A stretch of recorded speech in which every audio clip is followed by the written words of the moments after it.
الحمد لله الذي لم يتخذ ولدا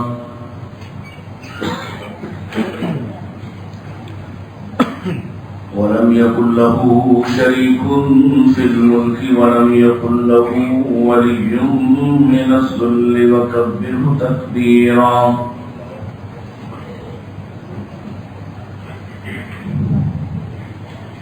الحمد لله الذي علم بالأنعام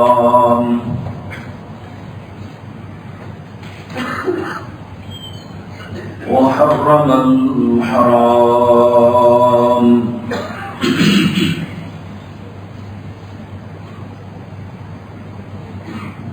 الذي خلق كل شيء وخلق الإنسان والأنعام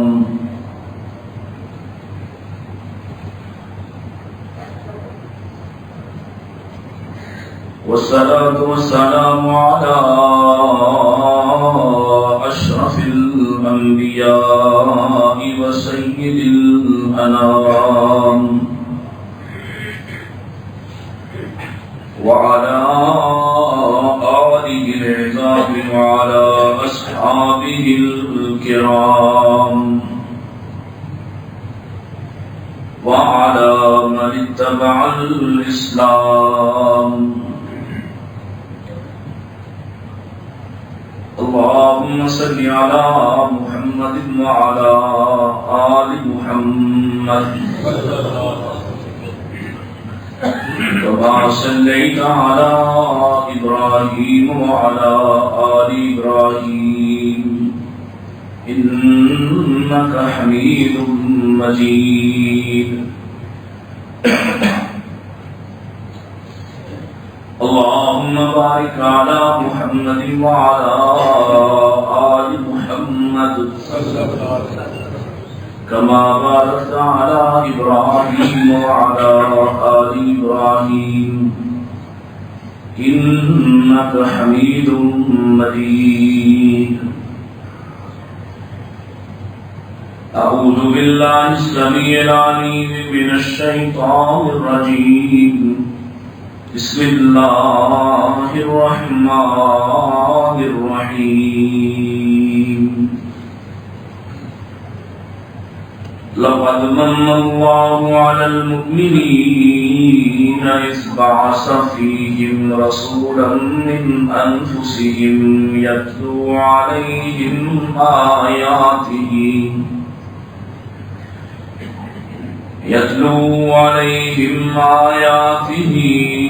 ويزكيهم ويعلمهم الكتاب والحكمة وإن كانوا من قبل لفي ضلال مبين.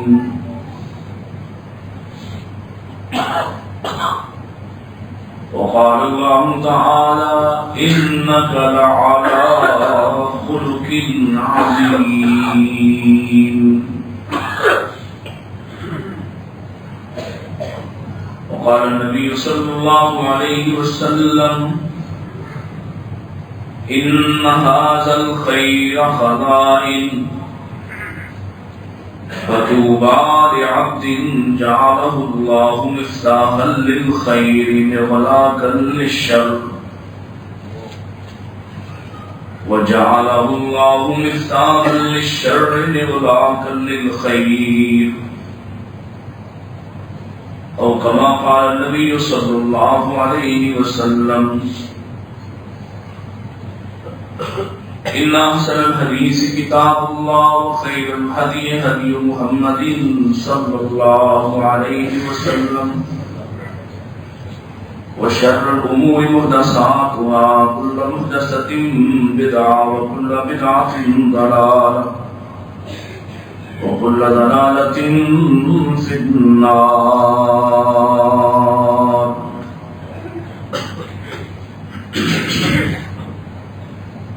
حمد ثنا تعریفات تسبیحات تحلیلات و تکبیرات اللہ سبحانہ و تعالی کے لیے جس کے بے شمار انگنت لا تعداد صلاۃ سراپا احسان ہے، حقیقی محسن ہے،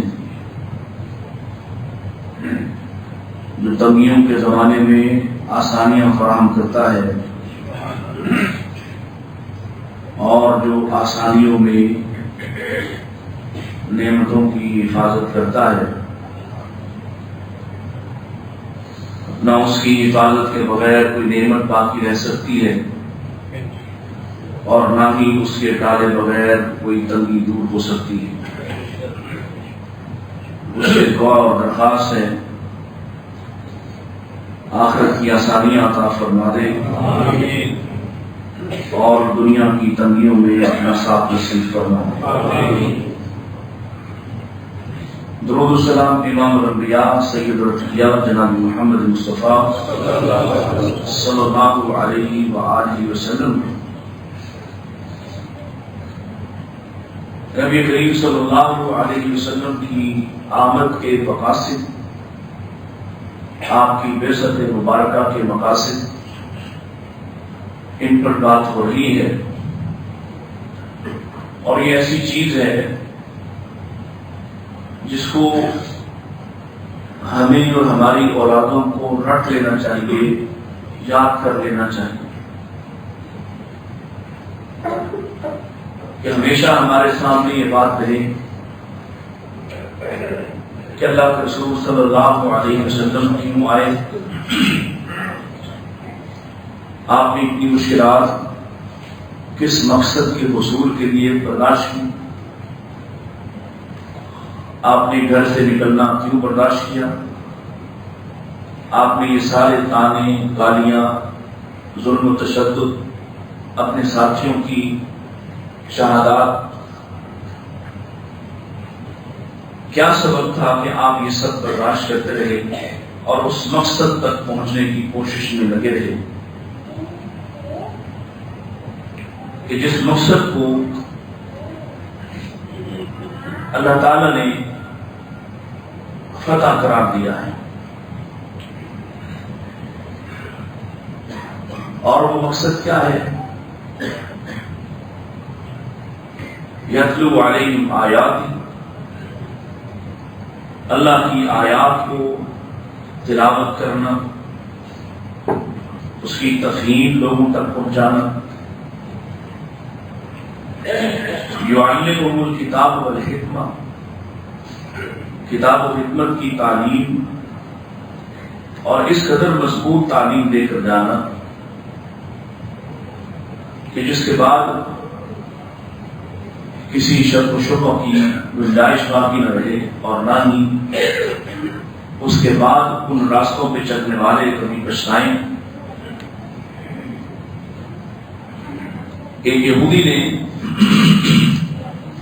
سیدنا عمر رضی اللہ تعالیٰ عنہ سے کہا تھا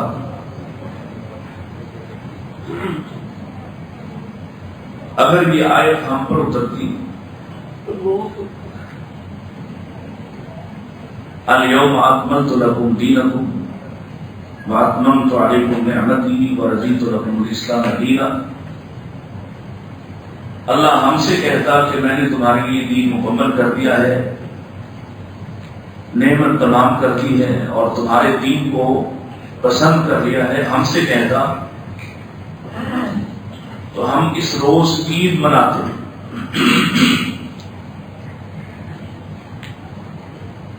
تو سیدنا عمر رضی اللہ عنہ نے فرمایا تھا جو لوگ اس آیت کے اترنے کو جاننے والے ہیں، میں بھی یا شاید میں ہوں سب سے زیادہ جاننے والا، جس روز ہی اتری میں اس دن کو بھی جانتا ہوں، جہاں یہ آیت نازل ہوئی اس وقت کو بھی جانتا ہوں، اس کیفیت کو بھی جانتا ہوں، اللہ کے نبی اسلام کی اس وقت کیفیت کیا ہے۔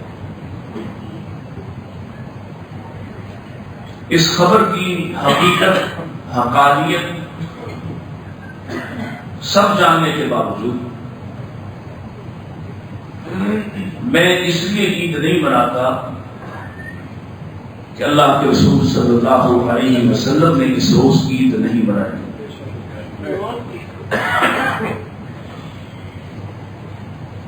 آج کی اس گفتگو سے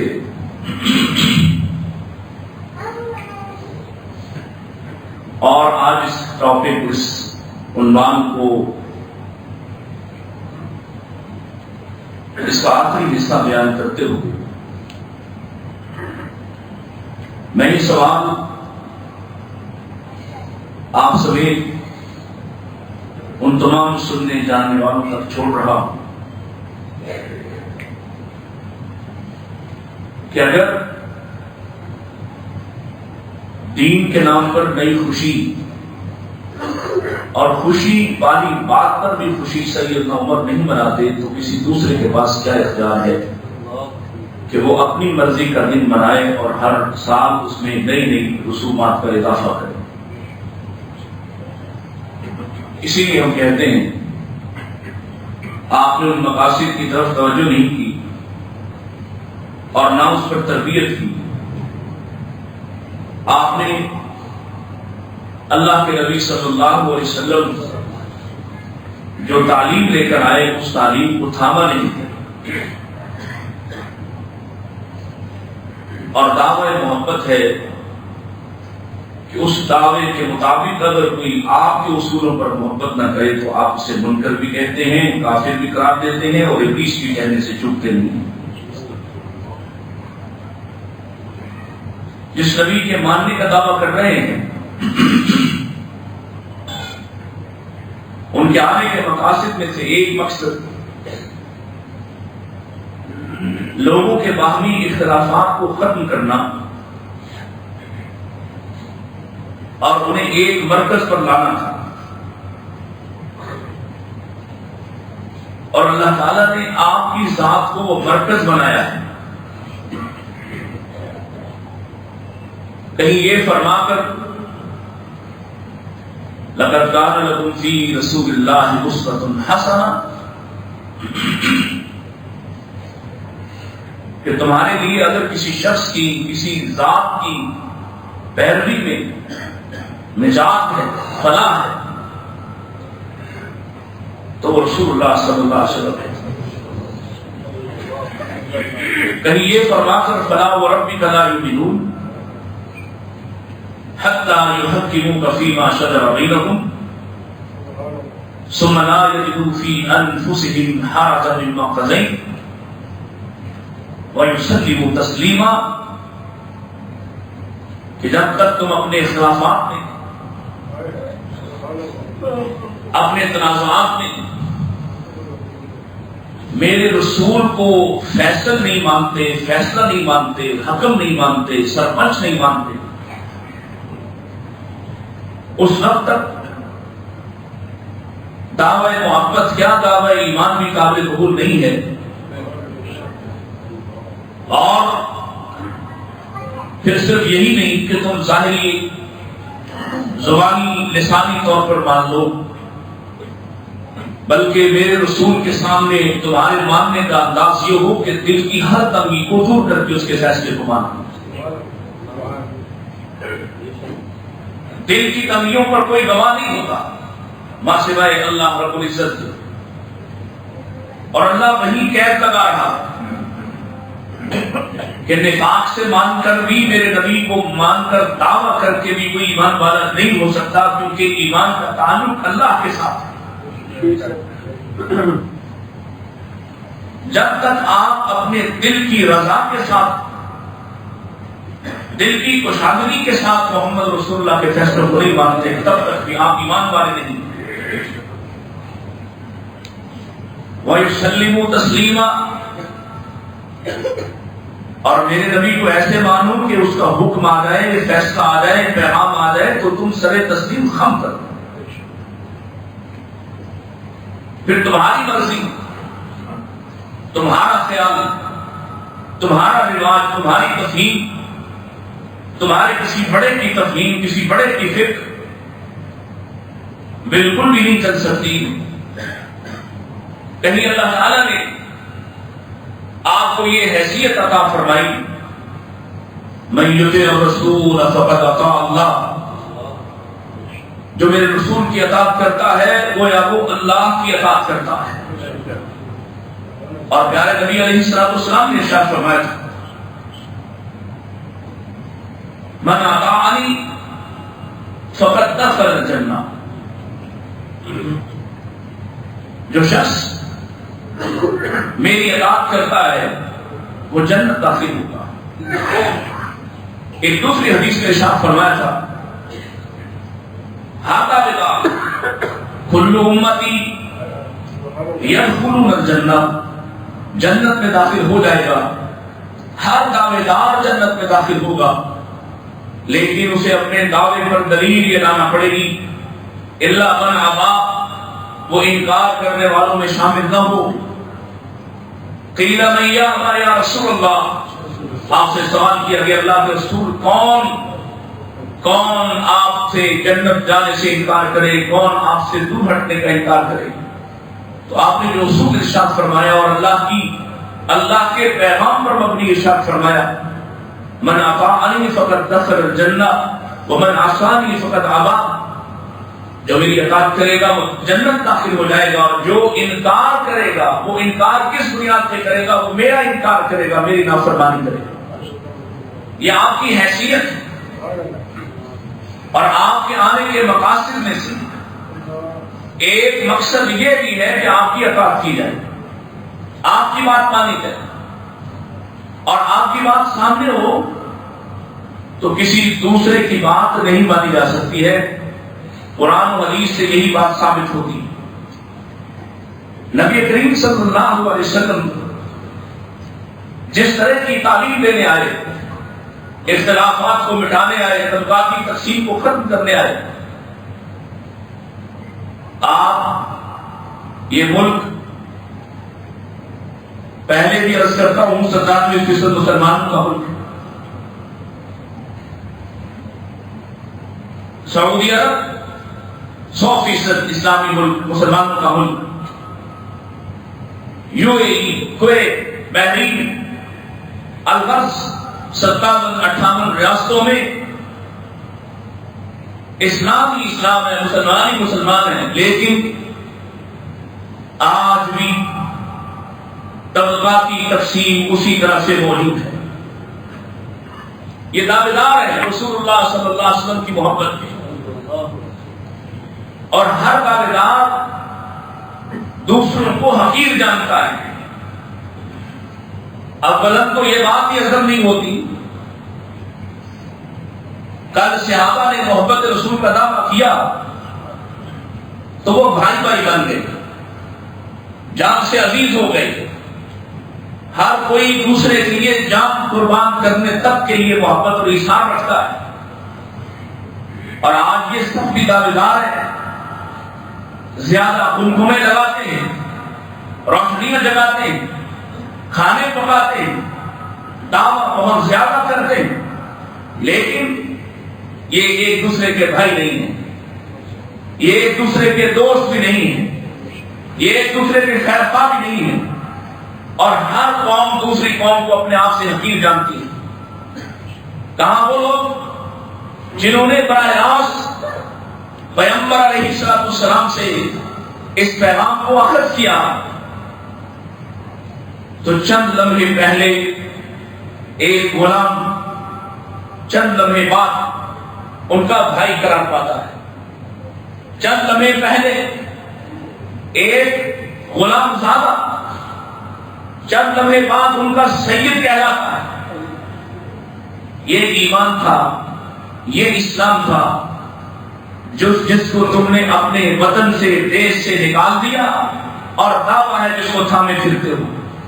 اللہ کے بعد پیغمبر علیہ السلام تو وہ دین لے کر آئے تھے جس دین میں آپ نے بارہا یہ مثال سنی، ابو ہریرہ کے بھوکے رہنے والی رضی اللہ تعالیٰ عنہ، جس دین کا بہترین مظہر اور بہترین نمونہ یہ تھا کہ 70 یا 150 یا بعض علماء کے نزدیک 400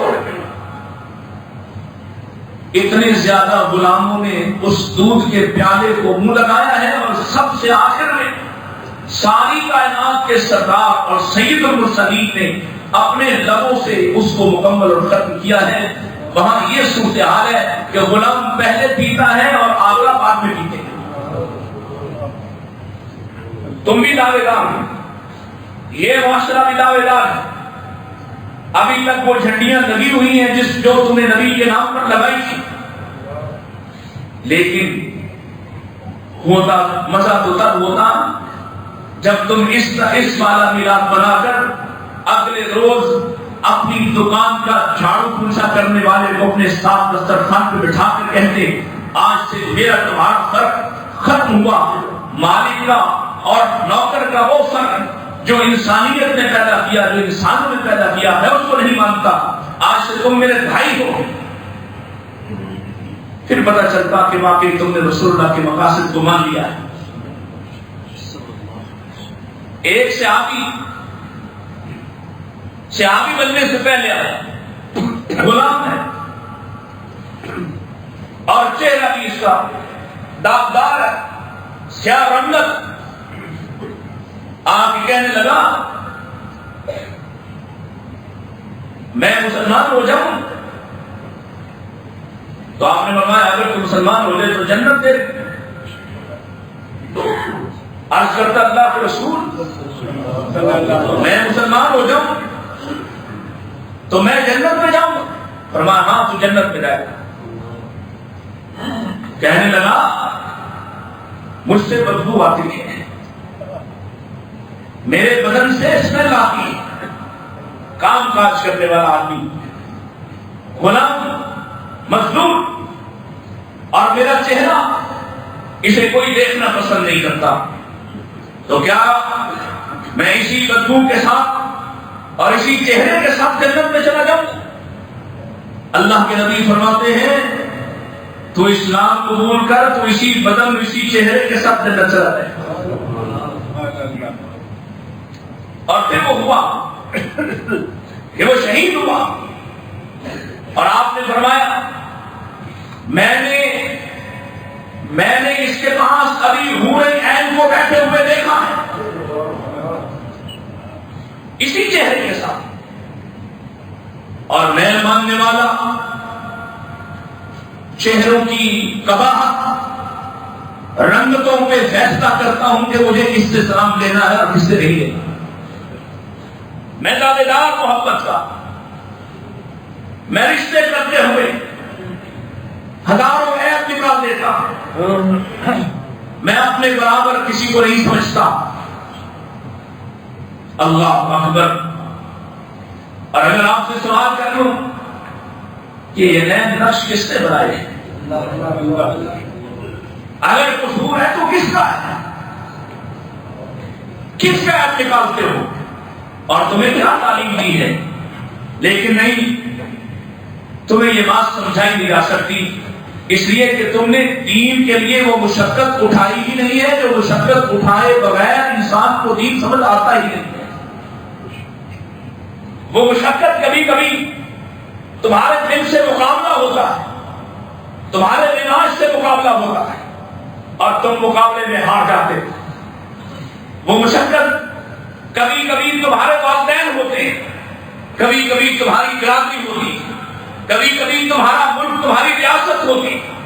اور ایمان ان سب سے اوپر بالا تر کیفیت، وہ ایمان جو لمحوں میں ایک کافر کو تمہارا بھائی بنا دے، وہ ایمان جو لمحوں میں ایک دلت کو، ایک شودر کو تمہارے برابر کھڑا کر دے، وہ ایمان جو ایک تمہاری نظر میں حقیر کو تمہارے برابر کھڑا کر دے. اور برابر ہی کیا، اللہ کے ہاں تو اس کی عزت اکرام کیا ہے مجھے کیا خبر کہ مالک نے عزتوں کا پیمانہ بدل کر الگ سے بیان فرمایا. ان اکرمکم عند اللہ اتقاکم. کس میں کتنا ڈر ہے، کون کتنا اللہ سے ڈرنے والا ہے، کون کتنا اللہ کا محبوب ہے، کون رات کی تنہائیوں میں رب کے سامنے کانپتا کھڑا ہوتا ہے. فیصلہ تو اس سے ہوگا کہ یہ کتنی عزت والا ہے، اور یہ فیصلہ سنایا جائے گا کل قیامت کا دن ہوگا. اور تو اپنی عزت، ناموس، اپنا قوم، قبیلہ، اپنی رنگت لے کر کھڑا ہو اور وہ تقویٰ تھام کر کھڑا ہو. مالک اعلان کرے آج متقیوں کے اس عظمت کا دن ہے. آج پتا چلے بکریوں پہ چل رہا تم سے آگے بڑھ گیا. آج پتا چلے وہ ریلی باندھ جو تقویٰ کے ساتھ پھل بیچتا تھا تم سے آگے بڑھ گیا. آج پتا چلے تمہارا وہ چوکیدار جو تمہارے ابرو کے اشارے سے چلتا تھا آج تم سے آگے بڑھ گیا. کیونکہ فیصلہ تو اللہ کے ڈر اور محبت کی بنا پر ہونا ہے, تمہارے خاندان کی بنا پر نہیں ہونا. نبی یہ تعلیم دینے آئے اور جنہوں نے لی ان کے تذکرے تم سنتے ہو. یہ سچ ہے ان میں سے کسی نے نبی کا میلاد نہیں منایا. میں اس کا دوسرا پہلو عرض کر رہا ہوں. ایک ہے دلائل کی بنیاد پر تمہاری بنائی ہوئی رسم کو ختم کیا اور اب عمل دکھاؤ. نبی علیہ السلام جو لے کر آئے آپ کیا کہہ رہے ہیں؟ انما بعثت معلما, مجھے معلم بنا کر بھیجا گیا ہے. کس لیے؟ لأتمم حسن الاخلاق, لأتمم مکارم الاخلاق. میں اخلاق کی تعلیم دینے آیا ہوں. کون سے اخلاق؟ جو تجھے منبر پر بیٹھ کر تمہارے خیال میں جو نبی کا میلاد نہیں مناتے ان کو گالیاں بکوانے پر گالی دیتا ہے, ماں و بہنوں کی گالی مسجد میں بیٹھ کر. بلکہ کچھ عرصہ پہلے تو ایک نام دیہات نورانی چہرے والے نے یہاں تک کہہ دیا کہ تمہیں اگر لبیک لبیک بھی یاد نہیں تو وہاں بیت اللہ کا طواف کرتے بھی وہابیوں کو گالیاں دیا کرو. ایک طرف تمہارا ایمان, تمہارا ضابطہ, تمہارا پایا, اور دوسری طرف محمد رسول اللہ صلی اللہ علیہ وآلہ وسلم جو درمیان کے فاصلے ختم کرنے آئے, جنہوں نے خون کے پیاسوں کو ایک دوسرے کے خون کا محافظ بنا دیا, جن کی تعلیم میں ان کی تاریخ کوٹریوں کو روشن کر دیا, جن کے درد نے انہیں ایسا جگایا کہ وہ مظلوموں کے حامی بن کر کھڑے ہو گئے. مظلوم اپنوں میں سے ہوں یا مظلوم کافروں میں سے ہوں, انہوں نے ایک ایسا جہان پیدا کیا جو داستان نہیں, کوئی فسانہ نہیں, کوئی کہانی نہیں. اسی زمین نے ان کا انصاف دیکھا. اسی زمین کیوں نہ دیکھتی کہ ان کا معلم, ان کا مربی ایسا انصاف پرست کہ آخری گھڑیوں میں دو زاویے آپ کے انصاف کے, دو زاویے بیمار پڑ گئے اور یہی بیماری آپ کا مرض الموت ثابت ہوئی. کچھ دن بیویوں کی بھائیوں کو نبھاتے رہے اور پھر سب کو جمع کیا. دیکھو انصاف کے تقاضے, وہ منصف نہیں جو گھر میں منصف نہیں, وہ انصاف والا نہیں جو اپنے گھر میں انصاف نہ کرے, وہ جھوٹا جو لوگوں کو انصاف کی کہانی سنائے لیکن اپنے گھر میں انصاف نہ کر سکے. انصاف کی باری آئی ہے, طبیعت مطمئن ہے, سب کو جمع کیا اور اپنی بیویوں سے کہا اگر تم اجازت دو تو میں عائشہ کے ہاں ٹھہر جاؤں.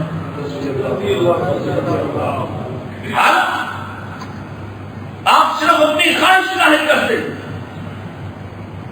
تب بھی آپ کی بیویوں کو کہ جن سے پاک پاک پاک نفس پاک ڈائریکٹ اس کائنات میں زمین میں کوئی دوسری عورتیں نہ دیکھی ہوں, پھر بھی وہ احترام کرتی, لیکن آپ نے اختیار ان کو دیا کہ اگر تم اجازت دو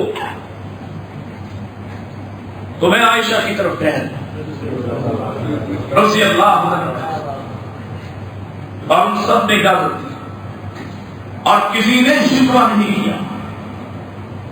یہ گھر کا انصاف کہ کسی اور کی باری کیسے. اور ایک اور واقعہ اسی میں بڑا معروف جس روایت کو بہانہ بنا کر تم نے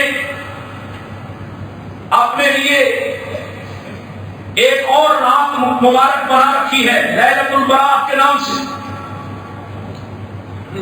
کہ سیدنا محمد کریم صلی اللہ علیہ وسلم اپنے گھر سے سیدہ عائشہ کے حجرے سے نکلے اور آپ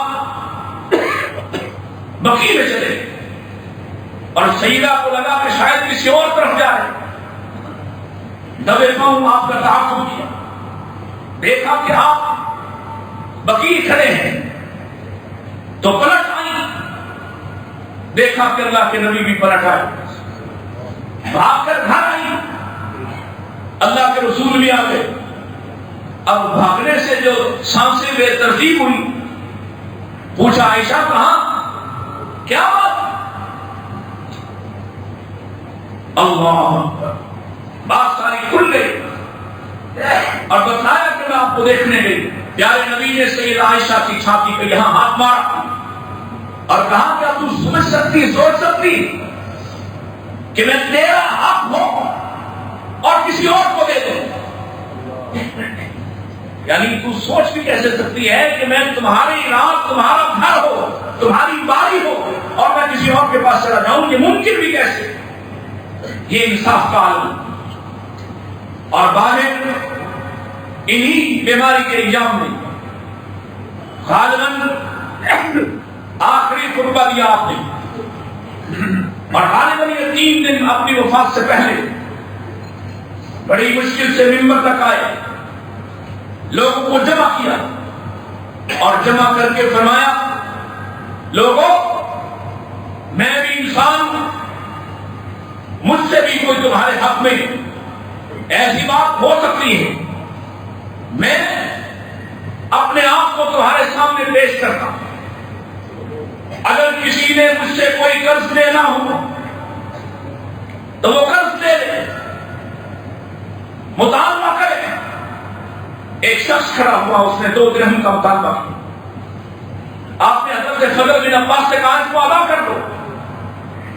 کہا اگر کسی کو مجھ سے تکلیف پہنچی تو میں محمد اللہ کا نبی آخرت میں بدلہ نہیں لینا چاہتا، یہی بدلہ لے لوں صلی اللہ علیہ وسلم۔ اور بڑا معروف واقعہ ہے کہ صحابی سماع بن ربیعہ کھڑے ہوئے، ہاں میں نے بدلہ لینا ہے، آؤ لے لو، کس بات کا بدلہ لینا ہے؟ کہنے لگے بدر کے دن آپ نے میرے پیٹ میں تیر چبھایا تھا، اللہ کے نبی نے فرمایا آ جاؤ تم بھی تیر چبھو۔ صحابی کہتے ہیں اس روز میرے بدن پر کپڑا نہیں تھا،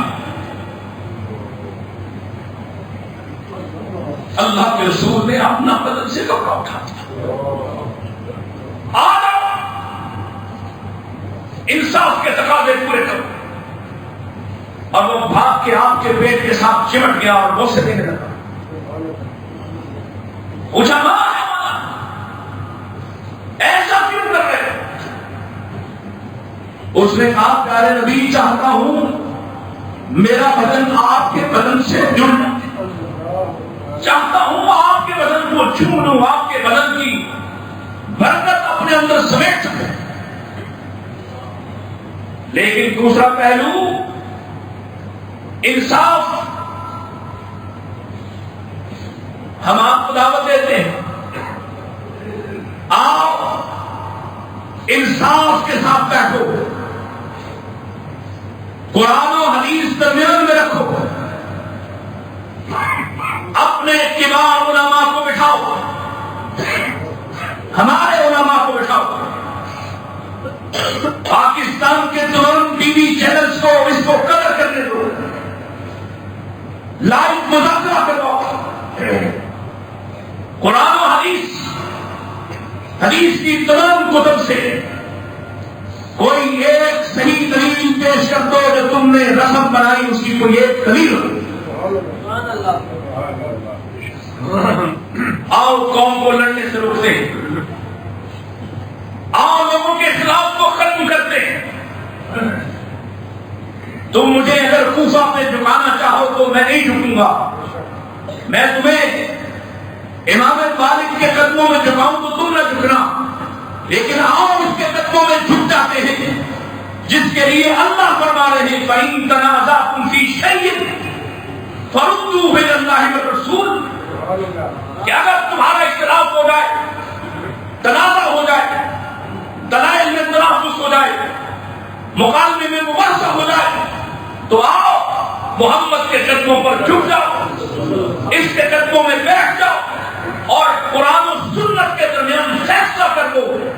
اللہ کی قسم ہے اگلے سال تم دلیل پیش کر دو، اگلے سال ہم بھی تمہارے ساتھ میراث منانے والے ہوتے ہیں۔ اور اگر دلیل محمد رسول اللہ سے نہ ملے،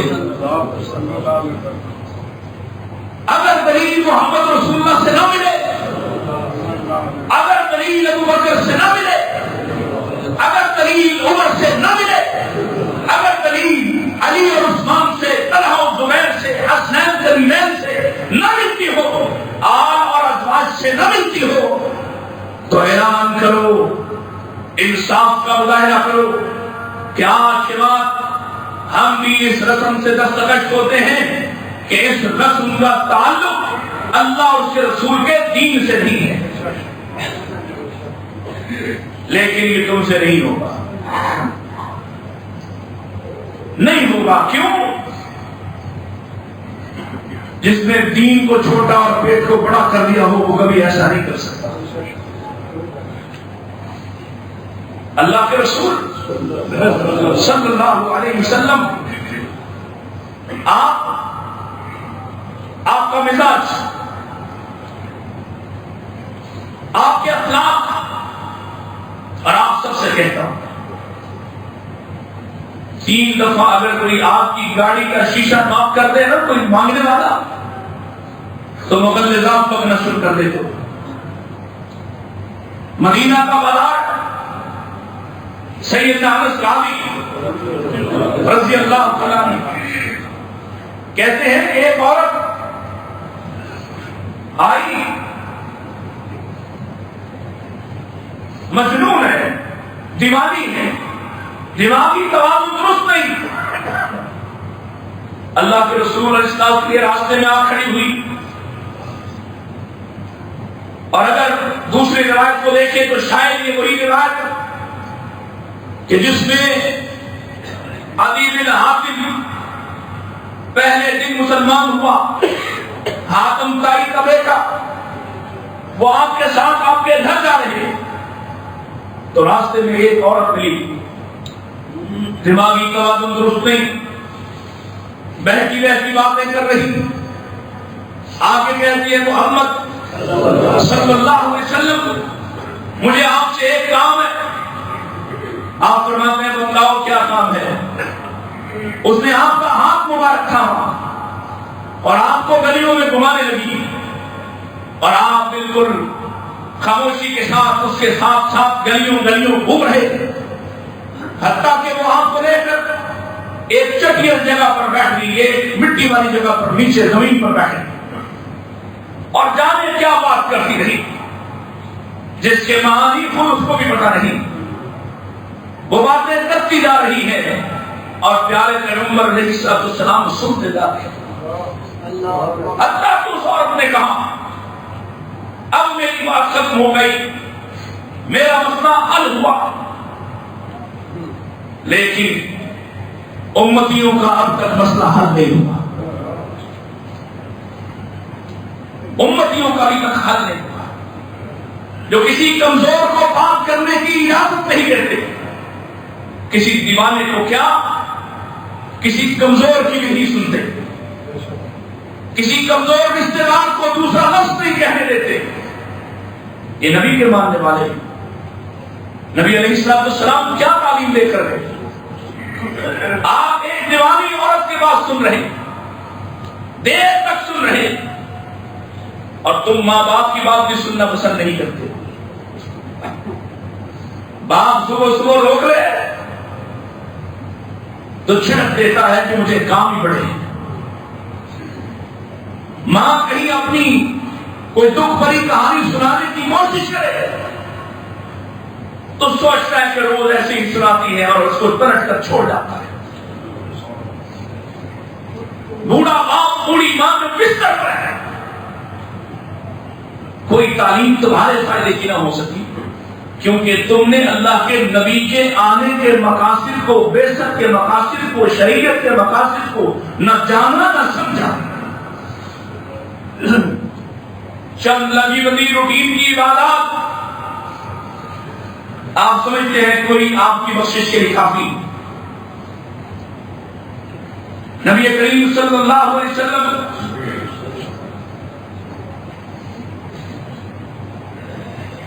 کیسی تعلیم دینے آئے؟ یاد ہے وہ چادر والا جس نے آپ کے گلے میں چادر ڈال دی اور سرے بازار ڈالی، لوگوں کے درمیان ڈالی، اور پھر چادر کو کھینچ کر اس کے دونوں کناروں کو ملا کر زور سے آپ کا گلا مڑا اور ساتھ کہنے لگا میرے ان دو اونٹوں پر وہ مال لگواؤ جو تمہیں اللہ نے دیا ہے، اور سنو یہ مال نہ تمہارا ہے نہ تمہارے باپ کا ہے. الیاذ باللہ، اتنی سخت بات. اللہ کے رسول نے مال پہلے لگوایا، اس کی عادت پہلے پوری کی، اور پھر اس سے کہا کہ تم نے مطالبہ بڑا غلط انداز سے کیا، تمہیں ڈر نہیں آیا کہ میں تم سے اس پر بدلہ لے سکتا ہوں. تو اس نے اعتبار کے ساتھ کہا مجھے اس لیے ڈر نہیں آیا کہ میں جانتا تھا آپ برائی کا بدلہ برائی سے نہیں لیتے. پورے پاکستان میں کوئی بلادی ہو، کوئی غیر بلادی ہو، جس کے بارے اس کا خاندان ہی کہہ سکے کہ ہمیں اس شخص کا یقین ہے ہم اس کے ساتھ برائی کریں گے تو یہ ہمارے ساتھ برائی کا بدلہ برائی سے نہیں دے گا بلکہ نیکی اور اچھائی سے دے گا. شاید آپ کو ان 24 کروڑ 26 کروڑ ان کروڑوں مسلمانوں میں سے چند ایک بھی ایسے نہ مل سکے جن کا دامن مصطفیٰ کے اخلاق سے لبریز. اللہ فرماتے ہم نے بھیجا وَإِنَّكَ لَعَلَىٰ خُلُقٍ عَظِيمٍ، آپ کو معلم اخلاق بنا کر بھیجا ہے،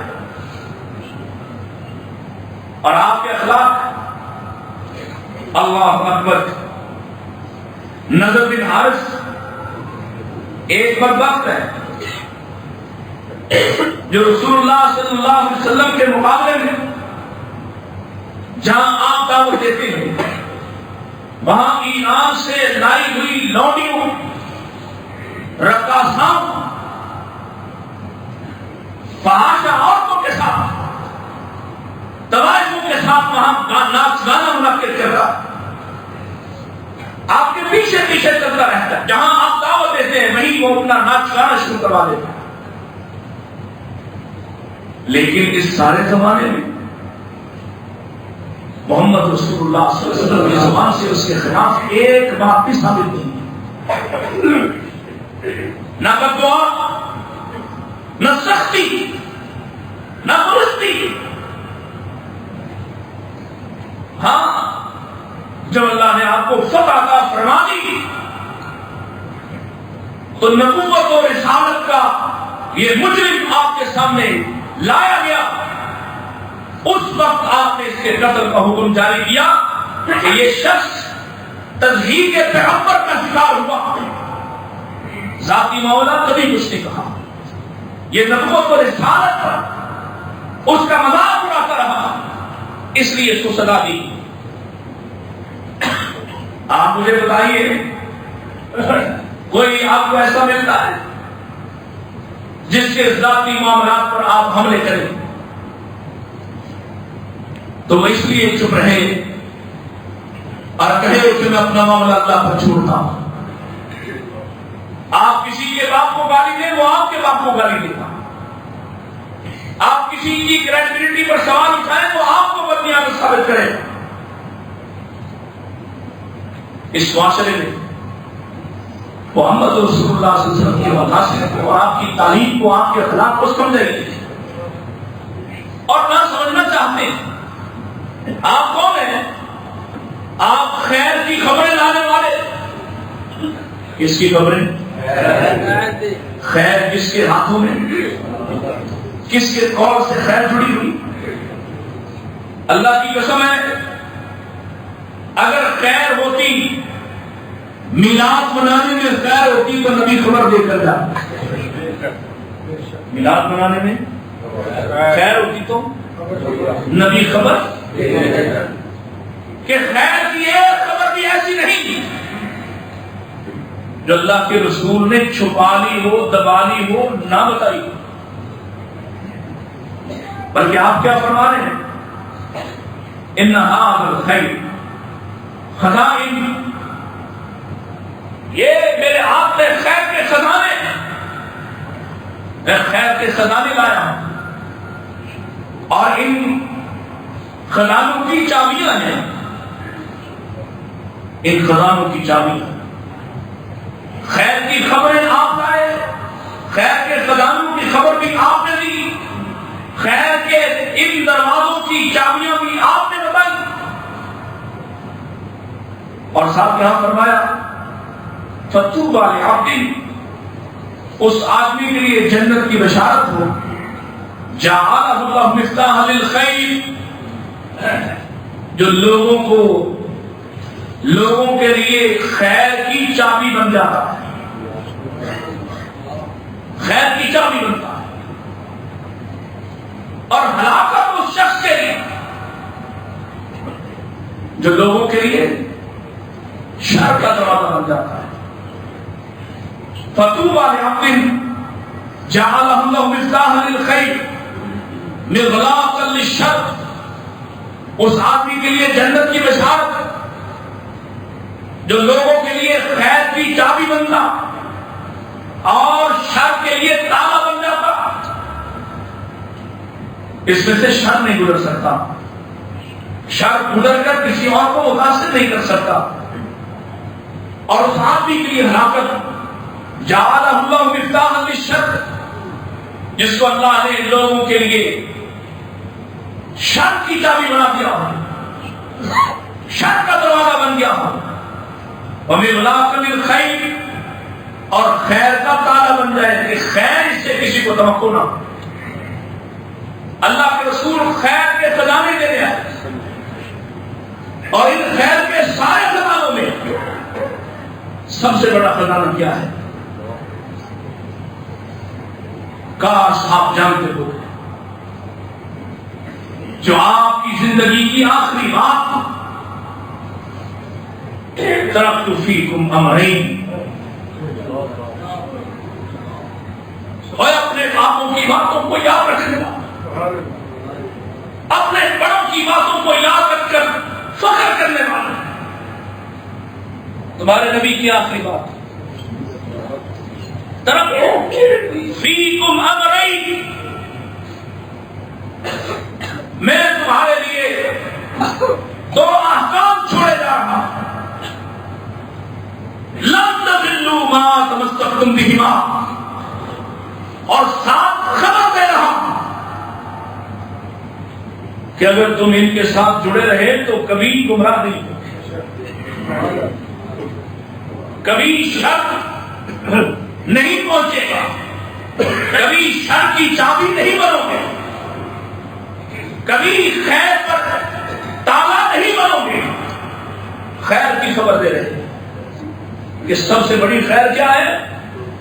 کتاب و سنت کے ساتھ جڑ جاؤ۔ ترکت فیکم امرین لن تضلوا ما تمسکتم بہما، اللہ کی قسم ہے وہ شخص گمراہ نہیں جو امام ابو حنیفہ کی حنفی فقہ کو نہ مانتا ہو، وہ شخص گمراہ نہیں ہے جو امام مالک کی مالکی فقہ کو نہ مانتا ہو، جو احمد بن حنبل کی حنبلی فقہ کو نہ مانے وہ گمراہ نہیں ہے، جو امام جعفر کی جعفری فقہ کو نہ مانے وہ گمراہ نہیں ہے، جو امام شافعی کی شافعی فقہ کو نہ مانے وہ گمراہ نہیں ہے۔ ارے ساری کائنات کو نہ مانے اس پر گمراہی کا فتویٰ نہیں لگ سکتا، لیکن ایک بات محمد رسول اللہ کی جان بوجھ کر چھوڑ دے، اس سے بڑا گمراہ کوئی نہیں ہو سکتا۔ ترکت فیکم امرین، دو چیزیں چھوڑے رہا ہوں، میرے باپ نے کچھ چھوڑا ہو تو میں اس پر نہ مروں، میری ماں نے کچھ میرے لیے رکھا تو میں اس پر نہ مروں، اور میری محبت کا عالم یہ ہے نبی کہتے ہیں تمہارے لیے چھوڑ کے جا رہا اس کو پکڑنے کو قبول نہیں کرتا۔ دعوے محبت میلاد بنا کر بھی دعوی محبت، میلاد نہ بنا کر بھی اصلی محبت کا دعوے دار، لیکن دونوں قرآن و سنت کو تھامنا چاہتے۔ اگر وہ عقائد میں نہیں مانتا تو تم عبادات اور معاملات میں نہیں مانتے، تم اخلاق میں نہیں مانتے۔ اپنا اپنا دامن دیکھو، اپنے گریبان میں جھانکنے کی کوشش کرو اور خود سے سوال کرو، کیا تم ویسے ہی تاجر ہو جیسے محمد رسول اللہ تھے؟ ویسے ہی ہو؟ کیا تم ایسے تاجر ہو، ایسے دکاندار ہو؟ اپنے آپ کے بارے میں سوچو اور پھر پیش کرو اس پر، کیونکہ اللہ نے محمد رسول اللہ کو صلی اللہ علیہ وسلم کو ترازو قرار دیا۔ ترازو آپ فرق کریں گے، محمد فرق بین الناس، کوئی سچا ہے تو محمد کی سچائی پر اس کو تو رہے گا، کسی کا عقیدہ جس کا عقیدہ آپ کے عقیدے پر نہ ہو اس کو کیا ملے گا؟ جس کا عمل آپ کے عمل پر نہ ہو اور جس کے اخلاق آپ کے اخلاق سے کوئی میل نہ کھاتے ہوں، کوئی تعلق نہ رکھتے ہیں، اس کے دعوے سے کیا بنے گا؟ محمد فرق بین الناس، محمد اللہ کے نبی، اللہ کے بندے، اللہ کے رسول، لوگوں کے درمیان فرق قائم کرنے والے ہیں کہ کون حق پر ہے اور کون باطل پر ہے، کس کی محبت قابل قبول اور کس کی محبت قابل قبول نہیں ہے، یہ فیصلہ تو اللہ کے رسول سے ہوگا۔ اللہ، اور اگر سچی محبت ہوئی، سچی محبت، اور سچی محبت کا پتہ کہاں سے چلے گا؟ اس کے عقائد سے، اس کے اعمال و اخلاق سے۔ وہ راتوں کو 12 سال ایک ٹانگ پر نہ کھڑا ہو، لیکن دن میں 5 وقت 2 ٹانگوں پہ اللہ کے سامنے ضرور کھڑا ہو، وہ کہیں الٹا نہ رکھے، لیکن جب تک کسی بات کے بارے میں اللہ کے نبی کا واضح پیغام آپ کو فرمان آپ کی بات نہیں سن لیتا، تب تک معاملات کو لٹکانے نہیں بہتر ہے۔ وہ اتنا پورا ہو، اتنا پکا ہو، جیسے اس صحابی سے پوچھا جو آ کے کہنے لگا اللہ کے رسول، اللہ کی قسم، انی محبک، میں آپ سے محبت کرتا ہوں، میں آپ سے محبت کرتا ہوں۔ یا اس صحابی سے جس نے آ کے پوچھا تھا یا رسول اللہ صلی اللہ علیہ وسلم متی الساعہ، قیامت کب آئے گی؟ اور آپ نے جوابی سوال کر لیا، ما اعددت لها، تو نے اس کے لیے کیا تیاری کی، کیا تیاری کی؟ اور اگر میں آج آپ سب سے پوچھوں، اپنے آپ سے پوچھوں کہ ہم نے کیا تیاری کی، کیا ہم صحابی کی طرح فضل سے، اعتبار سے، اعتماد سے یہ کہہ سکتے ہیں کہ ہم اللہ کے رسول سے محبت کرنے والے ہیں. جیسے اس نے کہا میرے پاس کوئی اضافی عمل نہیں, کسی عمل پر میرا بھروسہ نہیں, میرے پاس کوئی لوگوں سے زائد پونجی نہیں, میرے پاس تو صرف ایک دولت ہے کہ میں آپ سے محبت کرتا ہوں. اور اس بات کو سن کر بھی سنو, جھوٹے دعوے دار جو ایک نماز نہ کرتا ہو اور کہے آپ سے محبت کرتا ہوں, اس کی محبت قابل قبول نہیں. صحابی نے ایسا کچھ نہیں کہا کہ نماز تو نہیں پڑھتا, آپ کی محبت کرتا ہوں, عقیدہ تو خراب ہے لیکن آپ سے محبت کرتا ہوں, اللہ کے ساتھ اوروں کو بھی شریک بناتا ہوں لیکن آپ سے محبت کرتا ہوں, میں غیر اللہ کو بھی پوچھتا ہوں لیکن آپ سے محبت کرتا ہوں, میں کتوں کے سامنے بھی جھکوں اور آپ سے محبت بھی کرتا ہوں, میں قبروں پر بھی لیٹوں آپ سے محبت کا دعوے دار بھی. ایسا کچھ نہیں کہا. عقیدہ ایک نمبر,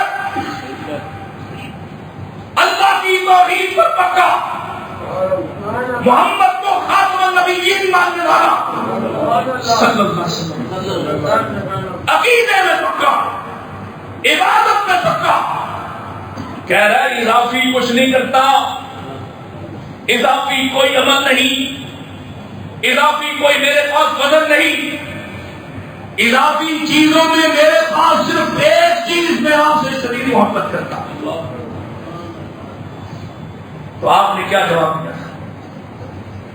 ایسے آپ ہی سنتے اور یہ آپ نے اس کو ہی نہیں, ہم جیسے محروموں کو بھی بشارت دے دی. اور کاش یہ محبت بچ جائے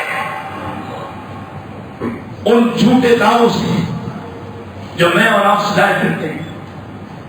اور اگر اس کے ساتھ چلے گئے تو فیصلہ اللہ کے نبی نے کر دیا, المرء مع من احببت.